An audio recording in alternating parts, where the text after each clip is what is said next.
Cumprimento a Maria Igreja mais uma vez com a gloriosa paz do Senhor Jesus. Amém. Aos irmãos do YouTube também, né, que vão assistir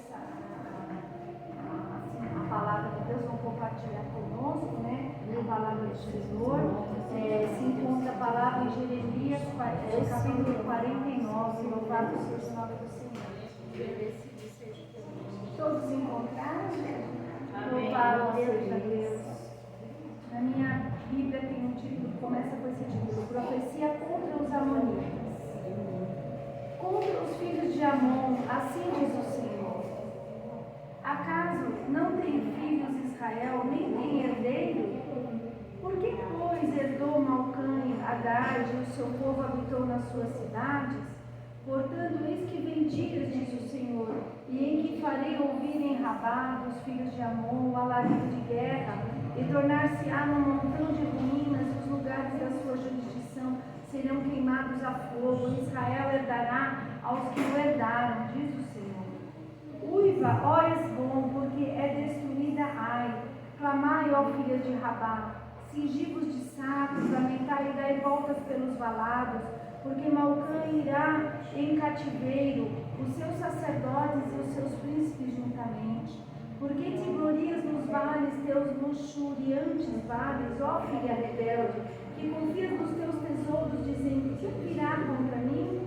Eis que eu trarei temor contra ti, diz o Senhor Jeová dos exércitos, de todos os que estão ao redor de ti, e sereis lançados fora, cada um em frente, e ninguém recolherá o desgarrado. Mas depois disso farei voltar os cativos dos filhos de Amon, diz o Senhor. A igreja pode se assentar, louvado seja o nome do Senhor. Nessa primeira parte está falando, né, contra os amonitas. Né? É muito sério as coisas de Deus, né? Nós vemos porque para Deus se irar assim desta maneira, como o Senhor descreveu nessa palavra, é porque eles fizeram coisas terríveis, gente. É verdade, Senhor. Coisas abomináveis aos olhos de Deus, né? Primeiro porque o Senhor, eles abandonaram desde o começo de Jeremias, o Senhor tem falado, eles abandonaram o Senhor, né? E foram em busca de outros deuses, fazer aquilo que era o que era abominável aos olhos do Senhor. E ali veio a ira do Senhor sobre eles, né? Sobre os amonitas, né? Louvado seja o nome do Senhor. E aqui ele está falando que era para eles clamar, para eles se cingir de saco, lamentar, né? Porque aqui fala assim, porque os sacerdotes e os príncipes irão todos para o cativeiro. Então aqui o que a gente vê, né? Que o Senhor sempre nos alerta que se nós nos dobrar diante do Senhor, ainda porque quando nós pecamos, nós acionamos uma engrenagem, né? Tudo tem uma consequência, é isso que eu quero dizer, uma consequência. Quando nós pecamos, Deus nos perdoa. Quando nós nos prostramos, como ele falou aqui, se prostra, me busca, né? Se cinge, mas há uma consequência, por isso que nós devemos, né, procurar fazer a vontade do Senhor. Nós somos falhos, pecadores, pecamos a todo momento, é isso que diz a palavra. Aquilo que a gente não quer fazer, como diz a palavra, é o que nós fazemos. Muitas das vezes pedimos perdão a Deus e daqui a pouco estamos cometendo os mesmos erros. Mas a partir do momento que eu sei, né, que eu devo me consertar, eu tenho que me esforçar. Eu e você, meus irmãos do YouTube, da igreja, nós temos que nos esforçar, porque Deus é misericordioso. Aqui, nessa passagem, no versículo 6, ele diz: mas depois disso farei voltar os cativos dos filhos de Amon, diz o Senhor. Quer dizer que Deus sempre, ele tem misericórdia. Deus é misericordioso, mas ele também quer ele permite que nós venhamos a passar por situações que é para nós aprendermos mesmo, né? Como nós falamos muitas vezes para o nosso filho: olha, não faz isso, não mexe no fogo, né? Não vai lá perto do fogão. Olha, é perigoso isso, mas às vezes a teimosia faz que a criança criança, minha filha, uma vez pôs a mão na panela de pressão, assim, queimou todas as pontinhas, então eu ficava perto, não vai, não pode, não sei o que, daqui a pouco lá foi ele, pôs a mão na panela de pressão no fogo, aí queimou todas as pontinhas do dedo. Então, o Senhor, imagina o nosso Deus, né? E tem um controle sobre tudo e sabe, Ele conhece a nossa estrutura e sabe que nós somos pó. Nós somos pó, mas para Deus não tem desculpa. É verdade. Nós não podemos nos desculpar o tempo todo, voltar sempre para o primeiro erro, mas a gente tem que sempre reconhecer que nós não somos nada. Tirar o nosso ego, o nosso eu e dizer, Senhor, trabalha na minha vida, né? Louvado seja o nome do Senhor. Depois vem a profecia contra os edomitas. A paz do Senhor, contra os edomitas. Contra Edom. Assim diz o Senhor dos Exércitos. Acaso não há mais sabedoria em Temã? Já pereceu o conselho dos entendidos? Corrompeu-se a sua sabedoria? Né? Por quê? Porque provavelmente eles estavam ali fazendo o que eles achavam que, batendo no peito e achando que o que eles estavam fazendo não estava certo. E não aquilo que Deus queria da vida deles. O que Deus queria, um posicionamento, é isso que Deus quer de mim e você. Um posicionamento, né?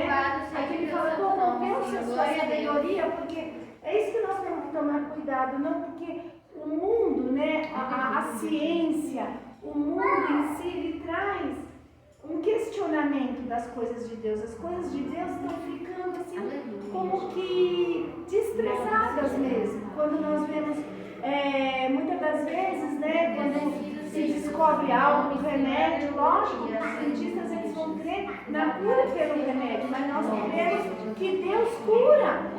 Deus opera milagres. Eu sei que vocês creem também em nome de Jesus. Então, às vezes a sabedoria humana, ela apaga toda a nossa, ela acaba com a fé. É verdade. Porque a pessoa fica só, né, pensando que, ou às vezes ouve falar alguma coisa, ou muitas das vezes está fazendo uma faculdade, que não é pecado você fazer uma faculdade, aprimorar os conhecimentos, mas a gente tem que estar sempre focado na palavra do Senhor, aquilo que o Senhor fala dentro da sua santa palavra, né?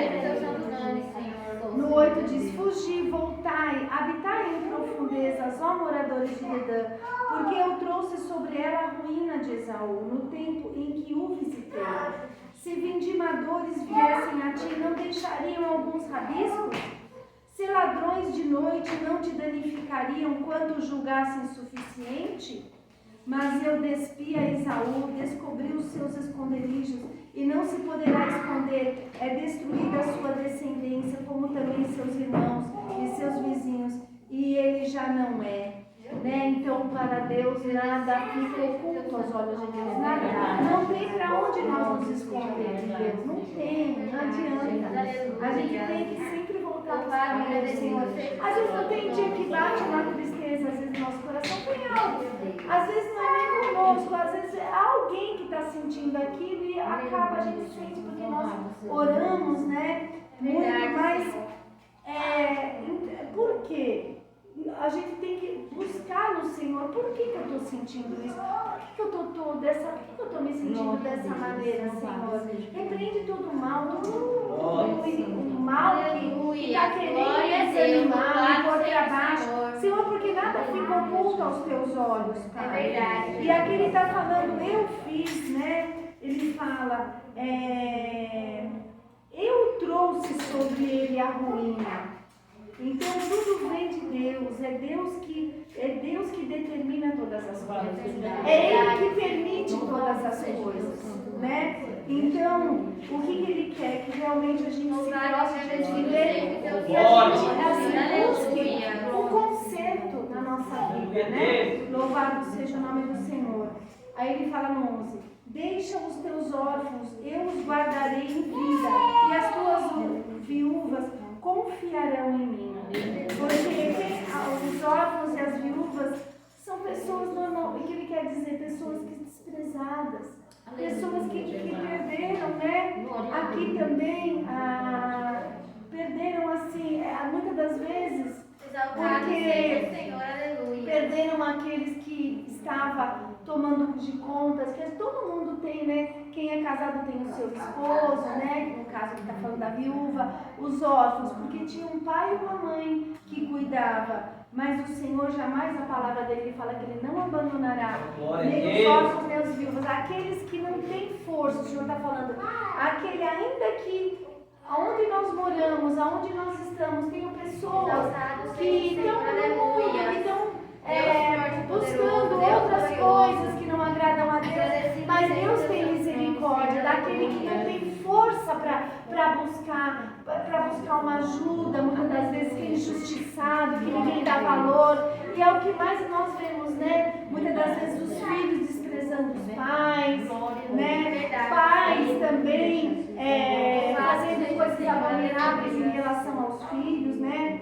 No 12 diz, porque assim diz o Senhor, eis que os que não estavam condenados a beber um copo, totalmente o beberão, e tu ficarias inteiramente impune? Não ficarás impune, mas certamente o beberás.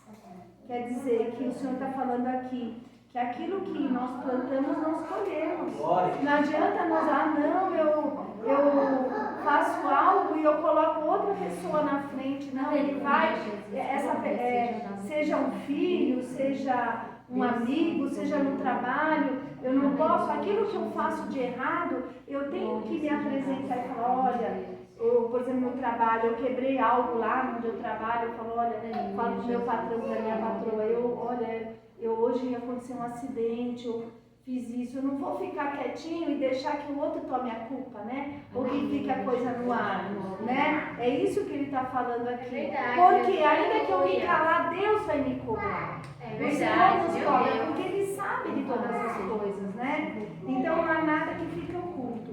Porque por mim mesmo jurei, diz o Senhor, que vós servirá de espanto, de opróbrio, de assolação e de execração, e todas as suas cidades se tornarão em assolações perpétuas. Ouvi um rumor vindo do Senhor, que o embaixador é enviado às nações para lhes dizer, ajuntai-vos e vinde contra ela, e levantai-vos para a guerra. Muitas das vezes, né, nós como povo de Deus, nós temos que estar antenados, temos que buscar o Senhor, de todo o nosso coração nos prostrar, orar pelo nosso país, orar pelas nações, pedir a Deus abençoar os governantes, abençoar o nosso futuro presidente. Nós não sabemos ainda, não teve o segundo turno, os governadores, né, os deputados, mas aqui está falando, né, ajuntai-vos. Está falando, vinde para a guerra, nós estamos em guerra espiritual. A guerra espiritual, nós estamos em guerra.